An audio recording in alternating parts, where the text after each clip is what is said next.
शिक्षा र अनुसन्धान मानव सभ्यताको आधार हुन्, तर आज पनि संसारका धेरै ठाउँमा अनुसन्धान गर्ने सपना पैसा, पहुँच र अवसरको अभावमा अधुरो रहन्छ। यही चुनौतीका बीच नेपालबाट एउटा नयाँ आशा जन्मिएको छ, global research institute and training centre, जसलाई छोटकरीमा ग्रिड भनिएको छ। झट्ट हेर्दा ग्रिड एउटा संस्था मात्र जस्तो देखिन्छ, तर यसको उद्देश्य, काम र फैलावट हेर्दा यो वास्तवमा विश्वव्यापी ज्ञानको अभियान हो। ग्रिडका संस्थापक हुन् डाक्टर आशिष खनाल। नेपालको तराई क्षेत्रमा जन्मिएका डाक्टर खनाल सीमित स्रोत र कठिन परिस्थितिहरूका बीच हुर्किए। जीवनमा असफलता नै सफलताको सूत्रधार बन्न सक्छ भन्ने उदाहरण उनी आफै हुन्। बीएससी परीक्षा 2 पटक असफल हुँदा उनका धेरै सपना टुटे, तर यही असफलताले डाक्टर खनालको सोचलाई अझ मजबुत बनायो। पढ्नु पनि पर्ने, त्यसको लागि खर्च पनि चाहियो, सबै उठाउने हिसाबले चाहिँ काम गर्न पनि लागियो अलिअलि। त्यो काम गर्दै जाँदाखेरि चाहिँ ब्यालेन्स गर्न सकिएन कि तपाईँको यो फ्यामिली कमिटमेन्टहरू, तपाईँको चाहिँ त्यसपछि एजुकेसनलाई चाहिँ ब्यालेन्स गर्न जानिनँ मैले, भनौँ न गल्ती भयो मबाट। बिगारेँ मैले एक्जाम, ब्याचलरमा चाहिँ म फेल भएँ। अर्को वर्ष दिएँ, अर्को वर्ष पनि फेल भएँ। त्यो ड्युरेसन जुन थियो, जुन 2 वर्ष, 2.5 वर्ष, 3 वर्ष मेरो ग्याप भयो नि, म भन्छु मेरो लाइफको टर्निङ पोइन्ट चाहिँ त्यही बेला थियो। उच्च शिक्षाको खोजीमा उनी काठमाडौँ आए, विवाह गरे, अध्ययन अघि बढाए र जीवनका जिम्मेवारीसँग सन्तुलन मिलाउँदै अगाडि बढे। समयसँगै उनलाई आफ्नो सपना फुल्दै गएको महसुस हुन्थ्यो। अझै निखारिने चाहनाले उनले पिएचडीको तयारी थाले। सन् 2019 को सुरुवाततिर पिएचडी गर्नकै लागि उनले चलिरहेको जागिर छोडे, तर वर्षको अन्त्यतिर परिस्थिति अचानक बदलियो। संसारभर फैलिएको कोभिड-19 को महामारीले उनको जीवनलाई पनि गम्भीर रूपमा असर गर्यो। त्यही समयमा नवजात शिशु, सुत्केरी श्रीमती र आम्दानीको अभाव, यी सबैले उनलाई गहिरो सङ्कटमा पुर्यायो। डाक्टर खनालका लागि त्यो समय जीवनकै सबैभन्दा कठिन चरण थियो। मेरो बच्चा भर्खरै जन्मेको थियो कोभिडको टाइममा, उता आमा बुवालाई कोभिड, भाइलाई कोभिड, मलाई कोभिड, होइन, पढाइको उतै छुट्टै टेन्सन। त्यो बिचमा चाहिँ अब जागिर पनि थिएन, इन्कमको सोर्स पनि थिएन र ग्रिडको भनौँ न आइडिया जेनेरेसन भएको चाहिँ, सुरुको कन्सेप्ट भएको चाहिँ केही गर्छु भनेर होइन, त्यो मेरो फ्रस्ट्रेसनको आउटकम हो। झन्डै 3 वर्षको सङ्घर्ष र अभावले उनीभित्र केही नयाँ, केही फरक गर्ने चाहना अझ बलियो बन्दै गयो। अनि त्यही कठिन समयले डाक्टर आशिषको मनमा एउटा नयाँ सोच बन्यो। अन्ततः सन् 2023 मा यही सोचबाट ग्रिडको जन्म भयो।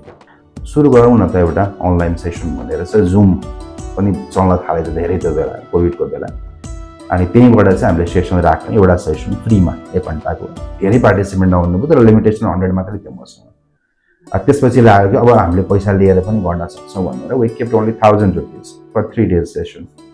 सेसन वाज फुल।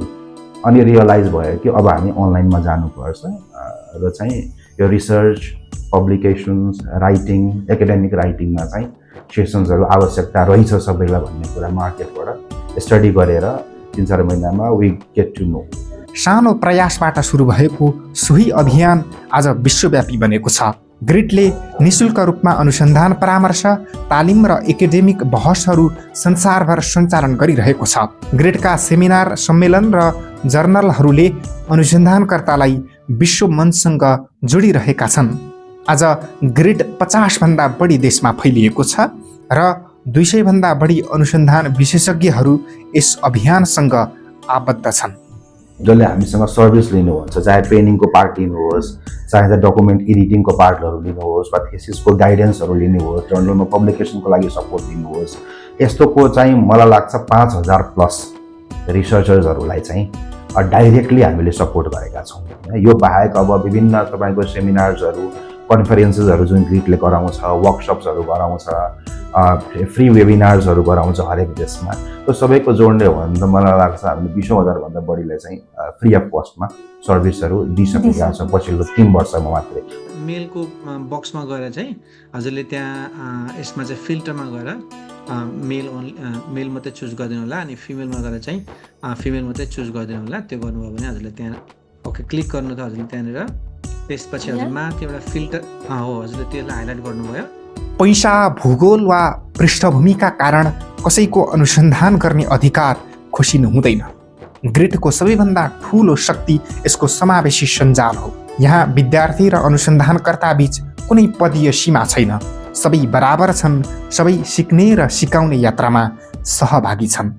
रिसर्चमा खासै धेरै काम गर्नु पाएको थिइनँ, तर अब एउटा एजुकेसन इन्स्टिट्युटमा काम गरेको हिसाबले रिसर्च चाहिँ एकदमै गर्नुपर्छ, आफ्नै प्रोफाइल बढाउनु पनि भन्ने लागिरहेको थियो। र म चाहिँ एउटा अर्गनाइजेसन जसले चाहिँ मलाई रिसर्चमा पर्सनली सपोर्ट गरोस् र एउटा इनोभेटिभ वेबाट मैले सिकेका कुराहरूलाई चाहिँ एक्सप्रेस गर्ने माध्यम दियोस् भनेर चाहिँ खोज्दै गर्दा थ्रु इन्टरनेट नै हो मैले यो ग्रिडको बारेमा थाहा पाएको। एउटा पेपर चाहिँ अलरेडी सरको सपोर्टमा चाहिँ पब्लिकेसनको लागि पठाइसकेको छु र अर्को चाहिँ अब म एमफिलको लागि चाहिँ तयारी गर्दैछु र सरहरूसँग फर्दर सहकार्य गरेर चाहिँ अगाडि बढ्ने प्लान चाहिँ गर्दैछु। जुनसुकै बेला पनि उहाँहरूसँग हामीले आफूलाई लागेका कुराहरू सोद्धा तत्कालै हामीलाई सपोर्ट गर्ने पाटो चाहिँ यसको एकदमै राम्रो चाहिँ मलाई लागेको छ। पहिला चाहिँ विद्यार्थी हुँदाखेरि त हामीले अब असाइनमेन्टहरू गऱ्यौँ, त्यसमा अलिकति रिसर्च यस्तो हुन्छ भनेर त्यो स्ट्रक्चरहरू त्यति बुझियो होला। तर यहाँ आएपछि चाहिँ त्यो पब्लिकेसनको पार्ट चाहिँ धेरै नयाँ नै थियो, जुन अहिले धेरै थाहा भयो। उहाँहरूको 2टा जर्नल छ, अनि त्यो जर्नल्सहरूमा चाहिँ मान्छेहरूले आर्टिकल पठाउनु भएपछि कस्तो खाले एडिटिङ हुँदो रहेछ, के क्राइटेरियाहरू हुँदो रहेछ, जुन चाहिँ प्रपर रिसर्च मेथडहरू अप्लाई गर्दा यसरी निस्किँदो रहेछ प्रोडक्ट। अनि प्रोडक्ट निस्केपछि पनि रिभ्यूको पाटोहरू भयो, रेफरेन्सेस साइटेसन्सको पाटोहरू भयो, यो सब कुरा चाहिँ यहाँ आएपछि धेरै सिकियो। शासकीय सीमाहरू तोड्दै अनुसन्धानलाई सबैका लागि सम्भव बनाउँदै ग्रिडले आफ्नो सञ्जाल निरन्तर विस्तार गरिरहेको छ। नेपालबाट सुरु भएको यो यात्रा आज विश्वभर फैलिँदै गर्दा डाक्टर आशिषले नै विश्वमै नयाँ आयाम भएको दाबी गर्छन्। उनको दाबी 100% सत्य हो कि होइन त्यो त फेरि अर्को अनुसन्धानको विषय हो। तर नेपालबाट जन्मिएको सानो सोचले 50 भन्दा बढी देशमा सञ्जाल फैलिनु नेपालको लागि एक गर्वको विषय भने पक्कै हो।